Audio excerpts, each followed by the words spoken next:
नेपाल ने दिखा दिया कि सत्ता के मतलब शोर नहीं सेवा है, कुर्सी का मतलब रुतबा नहीं जिम्मेदारी है, और सत्ता में आते ही वीआईपी कल्चर पे चोट। साफ संदेश है कि जनता सबसे ऊपर है। जब सीमाओं से छोटा देश सोच में बड़ा निकल जाए तो बड़े देश के नीतियों पर सवाल उठना तय है। जब पड़ोसी देश जनता को वीआईपी बना दे तो यहाँ वीआईपी कल्चर चुभने लगती है।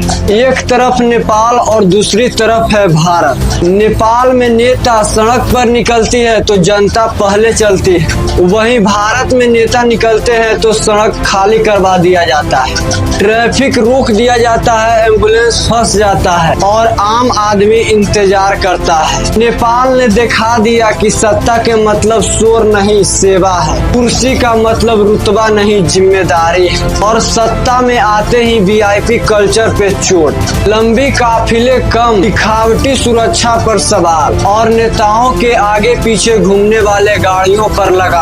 साफ संदेश है कि जनता सबसे ऊपर है। भारत में तस्वीर अलग है। यहाँ छोटी कुर्सी मिलते ही बड़ा रुतबा शुरू हो जाता है, गाड़ियाँ बढ़ जाती है, सायरन बजते हैं, सड़कें रुक जाती है और जनता सोचते रह जाती है कि लोकतंत्र में आखिर असली मालिक है कौन। नेपाल ने राजनीति में नया हवा चलाई, युवा नेता को मौका मिला है, नई पीढ़ी को जिम्मेदारी मिली और जैन जी सोच सिस्टम में दाखिल हुई है। ऊर्जा, बिजली, तेज फैसले में बदलाव हुआ है।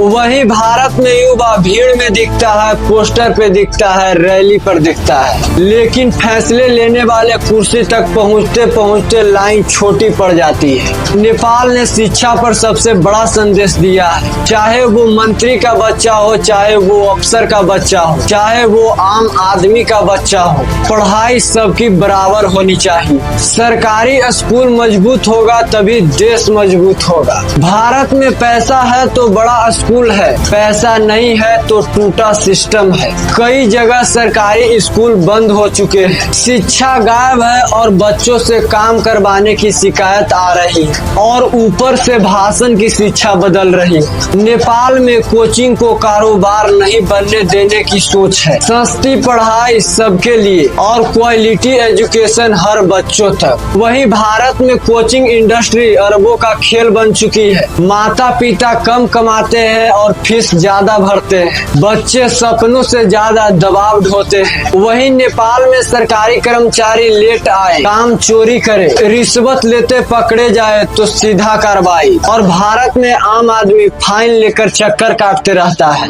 कभी बाबू नहीं है, कभी अधिकारी नहीं है, तो कभी सिस्टम डाउन चल रहा है तो कभी कल आने। नेपाल में सरकार के वादों का रिपोर्ट कार्ड जनता देख रही है, डिजिटल जवाबदेही, काम का हिसाब और वादों का निगरानी। भारत में चुनाव से पहले वादे ऊंचे हैं, चुनाव के बाद सवाल ऊंचे हैं और जवाब नीचे। वहीं भारत में बड़े अस्पतालों में वीआईपी बोर्ड अलग है, लाइन अलग है, सुविधा अलग है, लेकिन दर्द एक ही है, लेकिन इलाज सबका अलग है। नेपाल की सरकार का कहना है कि नेपाल में सरकारी दफ्तर व्यवस्था से चले, चेहरा से नहीं। भारत में तस्वीर बदलती रहती है लेकिन फाइल वहीं पड़ी रहती है। नेपाल में भ्रष्टाचार पर फाइलें खुलती है और भारत में घोटाले खुलते हैं, बहस होती है और फिर सब शांत। अब सवाल सीधा है कि भारत 147 करोड़ लोगों का देश है, दुनिया की सबसे बड़ी लोकतांत्रिक ताकत, तो फिर जनता को वीआईपी संस्कृति क्यों झेलनी पड़ती है? क्या सड़क नेता की है? क्या अस्पताल नेता का है?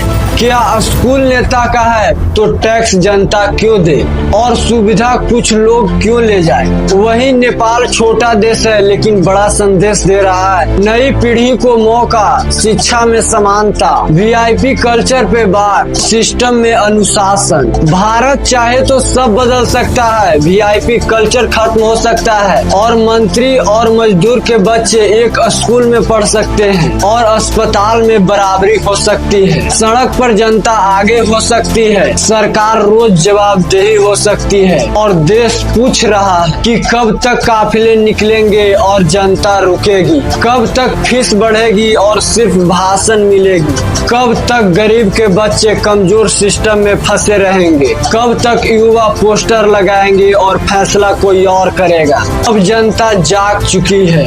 अब मूड बदल चुका है, देश को वीआईपी नहीं चाहिए, देश को चाहिए वोटर इज प्रायोरिटी। नेपाल ने शुरुआत कर दी है, भारत चाहे तो क्रांति कर सकता है। आप क्या सोचते हैं नीचे कमेंट बॉक्स में जरूर बताएं। मिलते हैं अगले वीडियो में, बहुत बहुत धन्यवाद।